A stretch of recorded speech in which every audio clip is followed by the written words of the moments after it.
Okay dear students, ఈరోజు మనం helping వెర్బుల్కి సంబంధించి ఒక కొత్త పాఠాన్ని నేర్చుకుందాం. ఇది మీకు ఇంతకు ముందే తెలుసు. హెల్పింగ్ వెర్బ్ అంటే ఏంటి అనేటువంటిది. అంటే నౌన్ కానీ ప్రొనౌన్ కానీ, అంటే ఫస్ట్లో ఉండే సబ్జెక్టు పక్కనే వెర్బ్ కానీ హెల్పింగ్ వెర్బ్ కానీ ఉంటుంది అని చెప్పాను. ఇక్కడ హెల్పింగ్ వెర్బులు ఉన్నాయన్నమాట. ఈ హెల్పింగ్ వెర్బ్ను మార్చేసామంటే దాని యొక్క అర్థం అనేటువంటిది మారిపోతుంది అనమాట. ఎలా మారుతుందో ఒకసారి చూద్దాం. చూడండి, ఇక్కడ మనం కొన్ని హెల్పింగ్ వెర్బులను చూసుకున్నాం. Can, could, May, should, must, will అనేటువంటి హెల్పింగ్ వెర్బుల్ని జస్ట్ హెల్పింగ్ వెర్బ్ మార్చేస్తే చాలు, ఆ వాక్యం అర్థం మారిపోతుంది అనమాట. మనం ఇంకేం మార్చాల్సిన పని లేదనమాట. చూడండి, ఒకసారి నేను చెప్తాను. హెల్పింగ్ వెర్బులు మార్చేద్దాం, కొత్త వాక్యాలు చెప్పేద్దాం. హెల్పింగ్ వెర్బులు మార్చేద్దాం, కొత్త వాక్యాలు చెప్పేద్దాం. ఐ కెన్ సింగ్ నే పాడగలను, ఐ కుడ్ సింగ్ నే పాడగలిగాను. ఐ మే సింగ్ నే పాడవచ్చు, ఐ షుడ్ సింగ్ నే పాడాలి. ఐ మస్ట్ సింగ్ నే తప్పక పాడాలి, ఐ విల్ సింగ్ నే తర్వాత పాడుతా. ఇవన్నమాట. సో వీటిని ఒకసారి అర్థం చెప్తాను, వినండి. తర్వాత మనం అందరం కలిసి పాడదాం. మొట్టమొదటిది వచ్చేసి ఐ కెన్ సింగ్, అంటే నేను పాడగలను. ఇక్కడ ఇంకా పని కాలేదు, నేను పాడగలను అని చెప్తున్నాను అనమాట. అలాగే రెండోది వచ్చి ఐ కుడ్ సింగ్. కుడ్ అంటే అది పాస్ట్, అంటే అయిపోయింది అనమాట పని. ఐ కుడ్ సింగ్ అంటే నేను పాడగలిగాను, అయిపోయింది, నేను పాడగలిగాను. ఐ కుడ్ సింగ్, నేను పాడగలిగాను. అలాగే ఈ సింగ్ బదులు మనం ఏదైనా అర్థం చెప్పుకోవచ్చు అనమాట. ఐ కెన్ రీడ్, నేను చదవగలను. ఐ కుడ్ రీడ్, నేను చదవగలిగాను. ఇలాగ మార్చి చెప్పుకోవచ్చు అనమాట.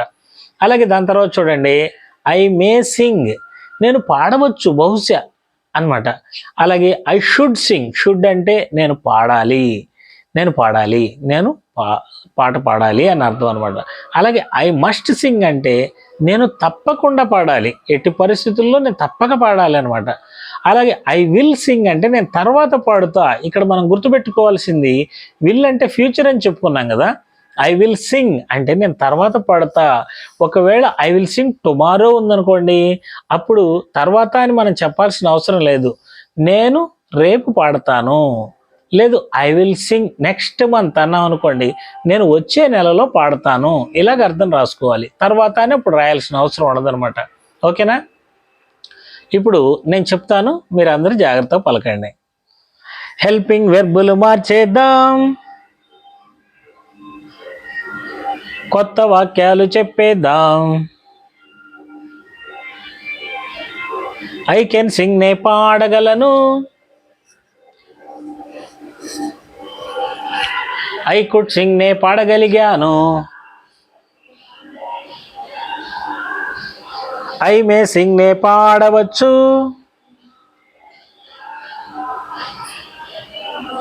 ఐ షుడ్ సింగ్ నే పాడాలి.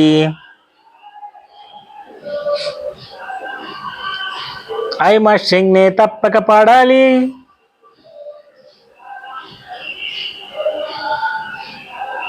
ఐ విల్ సింగ్ నే తర్వాత పాడుతా. ఓకేనా? ఇప్పుడు మనందరం కలిసి పాడదాం. రెడీ? హెల్పింగ్ వెర్బులు మార్చేద్దాం, కొత్త వాక్యాలు చెప్పేద్దాం. ఐ కెన్ సింగ్ నే పాడగలను, ఐ కుడ్ సింగ్ నే పాడగలిగాను. ఐ మే సింగ్ నే పాడవచ్చు, ఐ షుడ్ సింగ్ నే పాడాలి. ఐ మస్ట్ సింగ్ నే తప్పక పాడాలి. ఐ విల్ సింగ్ నే తర్వాత పాడుతా. ఓకేనా? ఇప్పుడు మనం దీని గురించి ఇంకొంచెం వివరణగా తెలుసుకుందాం. ఓకేనా? ఓకే డియర్ స్టూడెంట్స్, ఇది చాలా సులభంగా ఉండేటువంటి రైము. దీంట్లో జస్ట్ హెల్పింగ్ వెర్బులు మాత్రం మనం కొన్నింటిని చెప్పాం. చూడండి, ఇక్కడ కెన్ అనేటువంటిది ఒకటి చెప్పాము, అలాగే కుడ్ అనేటువంటిది ఒకటి చెప్పాము, అలాగే మే చెప్పాము, షుడ్ చెప్పాము, అలాగే మస్ట్ చెప్పాము, అలాగే విల్ అనేటువంటిది కూడా ఒకటి చెప్పాము. ఇక్కడ మస్ట్ కింద మాత్రం గీత గీసాను, జాగ్రత్త గుర్తుపెట్టుకోండి. ఎందుకంటే ఇప్పుడు మనం దీనితోటి మనం ఒక్క వాక్యం నేర్చుకున్నామంటే ఆ వాక్యాన్ని రకరకాలుగా మార్చేసేయచ్చు అనమాట. చూడండి, ఫర్ ఎగ్జాంపుల్ మొట్టమొదటి తీసుకుందాం. మొట్టమొదటి ఏంటి ఈ రైమ్లో ఉంది? I can sing. I can sing అంటే ఏంటి? నేను పాడగలను అని అర్థం కదా. ఐ కెన్ సింగ్, నేను పాడగలను. ఇలాగ మీరు సింగ్ తీసేసి మీరు ఏ దేనితోటైనా చెప్పుకోవచ్చు అనమాట. ఐ కెన్ గో, నేను వెళ్ళగలను. అలాగే ఐ కుడ్ గో, నేను వెళ్ళగలిగాను. ఐ మే గో, నేను వెళ్ళవచ్చు. ఐ షుడ్ గో, నేను వెళ్ళాలి. ఐ మస్ట్ గో, నేను తప్పక వెళ్ళాలి. ఐ విల్ గో, నేను తర్వాత వెళ్తాను అని. అలా కాదు, నేను తాగాను అని చెప్పాలనుకోండి. ఐ కెన్ డ్రింక్, నేను తాగగలను. ఐ కుడ్ డ్రింక్, నేను త్రాగగలిగాను. ఐ మే డ్రింక్, నేను త్రాగవచ్చు. ఐ షుడ్ డ్రింక్, నేను త్రాగాలి. ఐ మస్ట్ డ్రింక్, నేను తప్పక తాగాలి. ఐ విల్ డ్రింక్, నేను తర్వాత త్రాగుతాను. అలాగే స్విమ్. స్విమ్ అంటే ఏంటి? ఈత కొట్టడం, స్విమ్మింగ్ అంటారు కదా. ఐ కెన్ స్విమ్, నేను ఈదగలను. ఐ కుడ్ స్విమ్, నేను ఈదగలిగాను. ఐ మే స్విమ్, నేను ఈదవచ్చు. ఐ షుడ్ స్విమ్, నేను ఈదాలి. ఐ మస్ట్ స్విమ్, నేను తప్పక ఈదాలి. ఐ విల్ స్విమ్, నేను తర్వాత ఈదుతాను. లేదు రన్ తోటి చెప్పచ్చు. ఐ కెన్ రన్, నేను పరిగెత్తగలను. ఐ కుడ్ రన్, నేను పరిగెత్తగలిగాను. ఐ మే రన్, నేను పరిగెత్తవచ్చు. ఐ షుడ్ రన్, నేను పరిగెత్తాలి. ఐ మస్ట్ రన్, నేను తప్పక పరిగెత్తాలి. ఐ విల్ రన్, నేను తర్వాత పరిగెత్తుతాను అనేటువంటి. ఇప్పుడు మరి దీన్ని మనం ఎలా మార్చచ్చు చూడండి.